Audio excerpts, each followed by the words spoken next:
Have you ever zoned out in the middle of an otherwise competent action scene? That is usually a sign of a narrative problem. It's one thing to film a visually appealing action scene, it's a whole other thing to write an engaging one. Writing action is difficult. It is usually one location with no dialogues. And somehow, you not only have to tell a story, you have to evoke a lot of emotions in your audience. If I'm not emotionally invested in the narrative, all the pretty movements in the world can only hold my interest for so long. Conversely, if a scene is well written,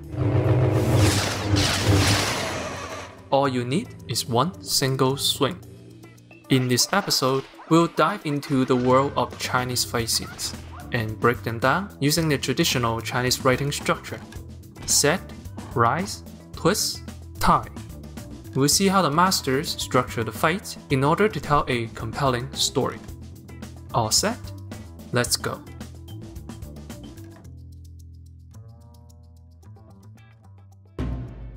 First, you have to set the stage. This includes the obvious. Who's your opponent? How many opponents are there? What's the shape of the arena? A ring? An alley? Or Jackie Chan? But what I really want to talk about is the setup of the stick. What is a stick? Conventional wisdom tells us that the higher the stick, the more exciting a fight scene is. The problem is, what constitutes a high stick?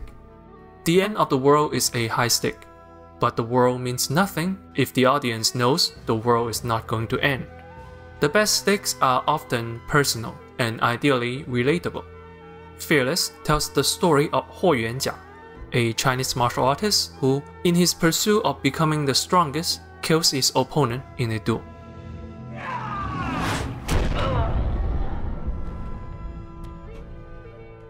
After a long journey of regret and self-exile, Huo comes back as a fighter in a tournament that pits Chinese against a team of international martial artists.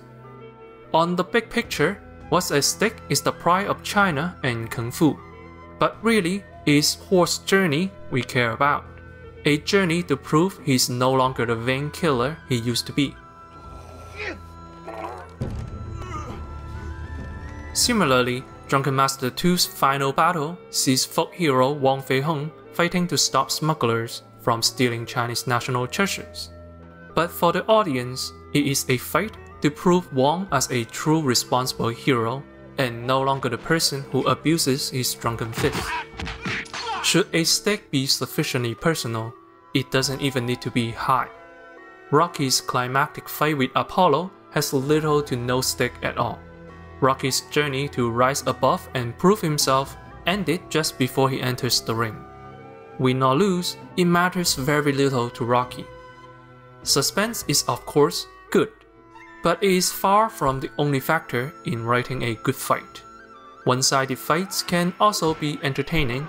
Building a character's power or emotion is also an effective way to write a fight scene. As long as this fight feels personal to the hero and thus to the audience, predictable or not, it will still be a satisfying fight.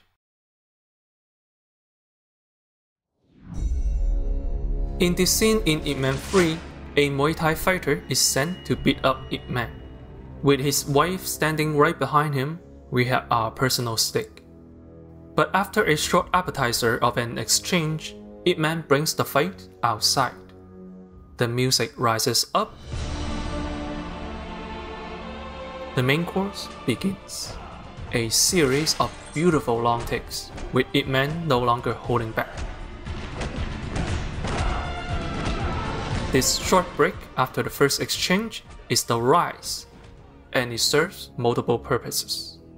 For one, it gives time for the audience to process the information given. What is the arena? What is at stake? Who's the opponent? What is he capable of? After the break, no more setup is made. It is pure action. The emotion is stronger. The fight is more aggressive. The second round of exchange builds on the first one. Examine closely and you'll find this small break is very common in fight scenes. It is used again in Ip Man 4, showing how the opponent match up to Ip Man. is in Jackie Chan's Who Am I, after Jackie gets knocked down in 30 seconds. 29 seconds, not bad. And is in Gorgeous, although here is used to show Jackie's character as a changed fighter. Good training. The reason it is so common is because it feels so good. It is as if the film is pulling back its elbow, readying a big punch. You think the first exchange is intense? Wait until you see this. It's also versatile. You can raise the stake by flexing a villain. You can hype your audience up by build up your hero. Or just build more tension. Whatever you do, elevate the action.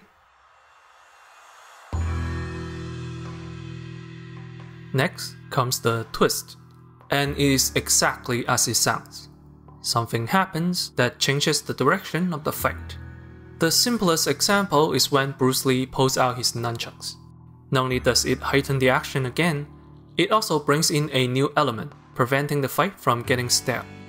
If the hero was at a disadvantage before, this is the moment he switches up his tactic and gains an advantage.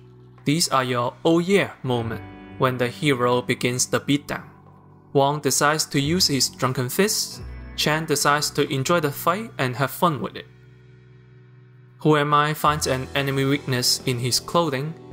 Naturally, in these Jackie Chan films, the actions also become more comedic. But it can also be the moment the hero gains a disadvantage. In Ip Man 2, the referee bans the use of kicks. In Ip Man 4, Ip Man's prior injury forces him to continue the fight with one arm. These are your oh no moments. In either scenario, the twist not only shakes things up, it also pushes the emotion to the highest point. By now, your audience should be on the edge of their seats, waiting for the resolution. The best twists bring back stakes that were set. Wong uses drunken fists again, a style that got him into trouble previously. Chan remembers the reason he fights. My favorite example is again in Fearless. In the film, Hua is poisoned by the Japanese. As the poison begins to kill him in the middle of the fight, everything changes.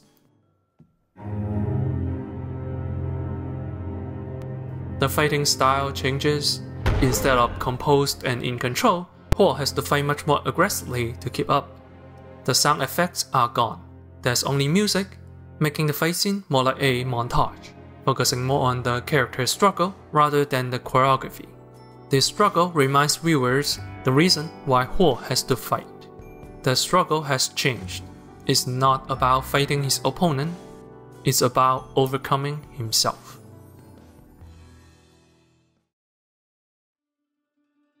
As Hua's fight comes to an end, he deals one last punch, the same type of punches that killed his previous opponent.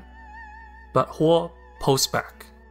He stops, he smiles, and he collapses. How a fight ends is rarely as simple as the hero wins. Rocky loses the fight by point, but wins the battle by still standing, proving himself a worthy fighter. Gorgeous ends in a draw, but Chan, like Rocky, has done enough to prove himself. Ip Man wins against 10 black belts, but loses his battle, failing to find purpose in his martial art.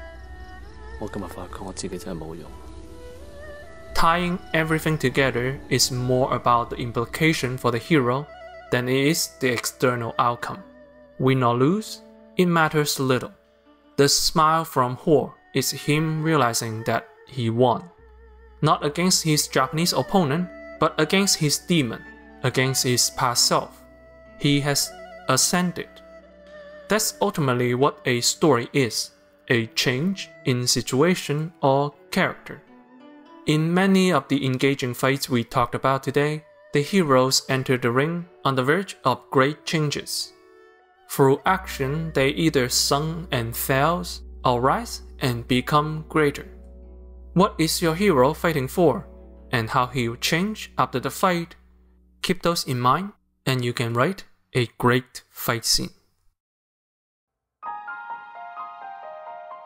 There is a reason why Thor has to be the one to shove his axe into Thanos' chest. Iron Man and Cap may be fighting for the world, but the personal stake for Thor is set up in the opening minutes of the film. It is the same reason why Obi-Wan has to be the one to kill Darth Maul. When Maul uses the exact same strike that once killed Obi-Wan's master, the result is pure poetry. But what's brilliant about these two examples is how short the fights are. This is our final lesson of the day. Forget about the fancy spectacle, think about how your fight will emotionally satisfy your audience. A visually impressive fight scene is forgettable if the audience isn't emotionally engaged. But if the scene is well written, 3 strikes is all it takes. That is the power of story.